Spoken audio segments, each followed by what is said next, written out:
Bonjour tout le monde et bienvenue sur ma chaîne.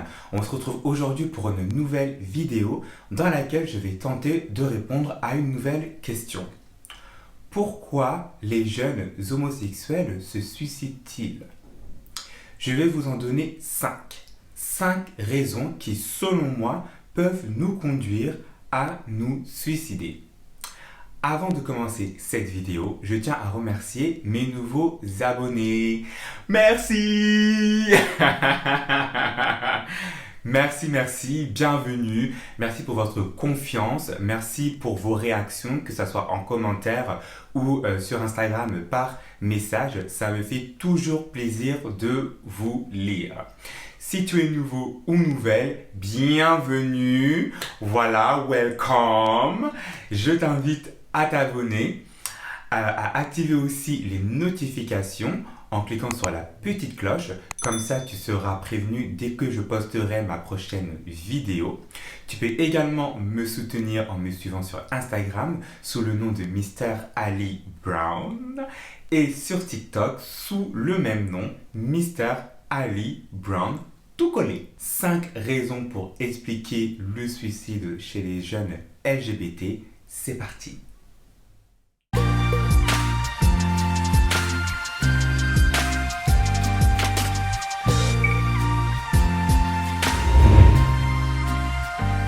Quand j'ai découvert mon homosexualité, j'ai dû faire face à une crise identitaire. Pourquoi? Parce que je me suis rendu compte que le schéma de vie qui m'a été donné par mes parents, par la société et par le système éducatif en général, finalement ne me correspondait plus, ne me correspondait pas et que je n'allais absolument pas avoir cette vie-là. C'est-à-dire la vie classique du tu finis tes études, tu te maries, tu as des enfants, tu achètes une maison, etc. Finalement, ça n'allait pas être ça et que j'allais devoir tout trouver par moi-même, que j'allais devoir me débrouiller pour créer la vie qui me correspond. Et je me suis également remis en question énormément. Qui je suis? Quelles sont mes valeurs? Quels sont mes principes? Parce que finalement, tu te rends compte que les choses que l'on t'a dites étant enfant ne sont pas vraies une fois que tu es adulte. Tu te rends compte que toi, en fait, t'es pas une mauvaise personne. Que au contraire, en fait, tu es une bonne personne et que tu n'as pas choisi d'être homosexuel. Tu te rends compte aussi que tu ne peux plus juger et discriminer les autres parce que toi-même, tu seras victime de discrimination et que les gens vont te juger alors qu'ils n'en ont pas le droit, entre guillemets, tu vois. Donc, c'est cette remise en cause-là qui fait que tu te poses beaucoup de questions, tu vois. Tu te rends compte que finalement, tu as toujours envie d'être la version qui est acceptée par ses parents, par la famille, par ses proches, etc.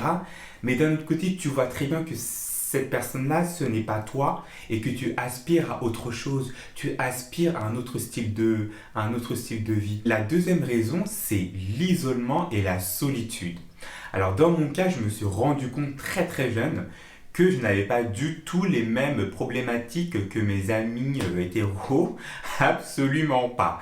Prenons un cas hyper simple. Il est beaucoup plus facile pour des jeunes hétéros de se mettre en couple au collège et au lycée par rapport à un jeune homosexuel. Pourquoi? Il ne se pose pas de questions à savoir est-ce que cette personne-là aime les filles, aime les garçons, up and down. Non, tu vois. Une fille voit un mec, elle lui plaît, et voilà. Un homme voit une fille qui lui plaît, ok. Mais pour nous, c'est compliqué. Cette problématique-là, déjà, ça a créé un fossé avec ses amis.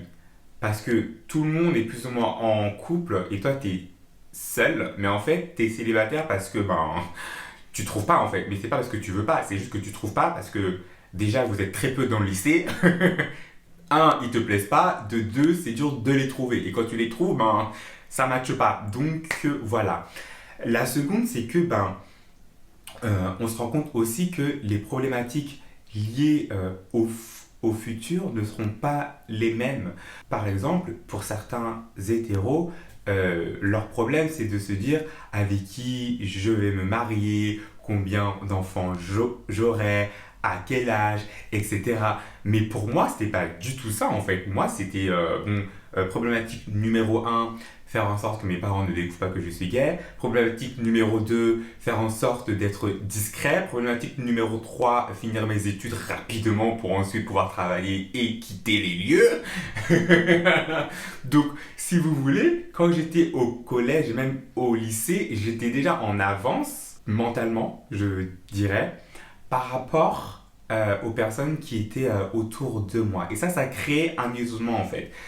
J'osais pas non plus aborder certains problèmes, certains aspects de ma vie en profondeur. Pourquoi? Parce que quand on est adolescent, et je dis ça avec beaucoup d'affection, on est très égocentrique. On est très dans le moi-je, moi-je, moi-je, moi-je, et donc on va pas en profondeur sur certains problèmes. On reste vraiment à la surface. Et par rapport à ma personnalité, bah, du coup, j'ai préféré m'isoler. Et je sais qu'il y a beaucoup de jeunes LGBT qui sont dans le même cas, en fait, qui ont personne vraiment à qui parler, qui cogitent énormément sur leurs problèmes, qui se renferment sur eux-mêmes. Et c'est ce renfermement-là, le fait d'être seul, cette solitude-là, qui peuvent pousser certaines personnes à se suicider. La troisième raison, c'est le rejet. Le rejet de sa famille, le rejet de son environnement. Imagine, tu es un jeune homosexuel, tu viens de faire ton coming out d'une façon volontaire ou involontaire, et tes parents te rejettent. Imagine le choc émotionnel, imagine la blessure. Et je vais prendre l'exemple du rejet maternel. Imagine que ta mère te dise « Je ne te reconnais plus, tu n'es plus mon fils, tu n'es plus ma fille, ne viens plus chez moi, je te rejette, je te renie parce que tu es homosexuel, ne me contacte plus. » Ferme les yeux et juste imagine ta mère te dire ça. Et je suis sûr que là, ton cœur est déjà en train de pleurer, que tu as les mains moites, que tu te dis mais c'est horrible, c'est pas possible, c'est inimaginable. Eh ben, c'est des choses qui arrivent pour beaucoup d'entre nous. Le rejet. Et ce rejet-là s'ajoute à l'isolement, à la solitude et à la crise identitaire. Comment est-ce que tu veux qu'après cette charge émotionnelle, on n'ait pas envie en fait de mettre fin à nos jours? Surtout si on n'a personne autour pour partager ça, pour partager ce fardeau. La quatrième raison, c'est la peur. Vivre dans la peur. On le sait, dans certains pays, dans certaines villes, dans certains quartiers, être homosexuel, c'est dangereux. Tu sais très bien, même aujourd'hui en France, on sait que dans certains quartiers, dans certaines zones, si on se balade seul en montrant qu'on est gay, il y a des chances qu'on se fasse agresser. Et donc vivre dans cette crainte-là, dans cette peur-là, du comment est-ce que je vais vivre plus tard, faire attention à ne pas me faire agresser dans la rue. Dans certains pays, l'homosexualité est punie de peine de mort. Imagine la peur que ces personnes-là doivent avoir. Donc, au bout d'un moment, quand tu vis dans la peur tout le temps, tous les jours, tu préfères te dire, ça n'en vaut pas la peine en fait. Parce que moi, ce que je veux, c'est la paix. Je veux être heureux, je veux rigoler, tu vois. Je veux vivre une vie légère. Et donc cette vie légère-là, peut-être qu'elle sera accessible si je meurs.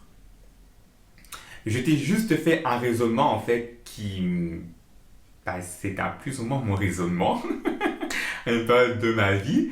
Et tu vois bien que c'est un raisonnement qui est très très triste et c'est un raisonnement qui est douloureux. La cinquième raison, c'est la surconsommation de médicaments et de drogues. Dans mon cas, il y a eu un moment où je dormais très très mal. Je faisais de l'anxiété et donc je suis allé voir un médecin et je lui ai dit voilà, j'ai du mal à dormir parce que voilà, je suis anxieux, etc. Je ne suis pas allé plus loin, il n'est pas non plus allé plus loin, il m'a donné des médicaments pour que je puisse dormir. Vous voyez, il m'a juste prescrit des médicaments. Et je me suis dit, aujourd'hui avec du recul, peut-être que si certains médecins prenaient un peu de temps, et je sais que c'est peut-être compliqué. C'est pas impossible, mais c'est compliqué parce que voilà, on sait qu'il y a beaucoup de patients, etc. Mais si un médecin prend le temps de demander à son patient pourquoi tu es anxieux, est-ce que tu as besoin d'un soutien psychologique, ça peut éviter la prise de médicaments et ça peut aussi éviter les pensées suicidaires. Parce qu'il y a une chose à prendre en compte, quand on prend des somnifères, quand on prend des antidépresseurs, au bout d'un moment, notre organisme s'y habitue. Et une fois que notre corps s'habitue à une drogue, ça n'a plus aucun effet.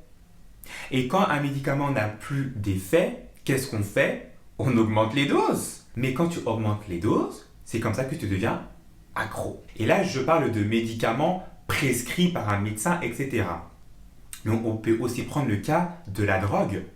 Pourquoi il y a des jeunes qui se droguent, parce qu'ils veulent échapper à une réalité. Ils veulent échapper à la peine. Ils veulent échapper à la douleur. Ils veulent échapper à la peur. Ils veulent atteindre un état de paix. Et ils ont pour seul échappatoire la consommation de drogue.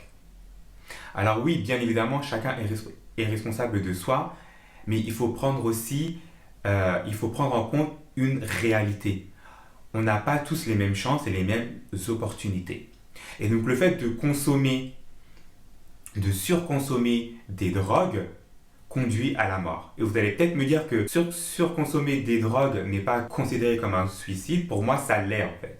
À partir du moment où tu consommes une drogue de façon excessive, tu commets un suicide. C'est passif en fait. C'est pas un suicide à l'instant T, mais c'est un suicide sur le long terme. Parce que consciemment ou inconsciemment, tu sais très bien que ce que tu fais là peut te conduire à la mort. Je vous ai donné dans cette vidéo 5 raisons qui peuvent pousser des jeunes LGBT au suicide. Bien évidemment, il y a plusieurs raisons. Je ne suis pas rentré en détail parce que j'ai pas non plus envie que cette vidéo soit hyper longue. J'espère qu'elle vous a plu. J'étais un peu stressé dans cette vidéo, je ne sais pas du coup si ça s'est vu, mais du coup il va falloir que je regarde un peu les montages, etc. Parce que je me rends compte que je parle de sujets qui me mettent de plus en plus mal à l'aise, c'est pas facile, hein. Donc j'espère que vous appréciez mes efforts et que vous allez mettre des likes et me dire en commentaire ce que tu as pensé de cette vidéo. Comment toi tu te sens, est-ce que tu es d'accord avec moi, est-ce que tu n'es pas d'accord, est-ce que tu as d'autres raisons que tu souhaites partager par rapport à cette vidéo-là. Tu peux, comme d'habitude, laisser tout en commentaire ou sur Instagram en message privé, il n'y a pas de souci. Et puis je te dis à très très très bientôt. On se retrouvera pour une nouvelle vidéo. Prends soin de toi. Allez, ciao!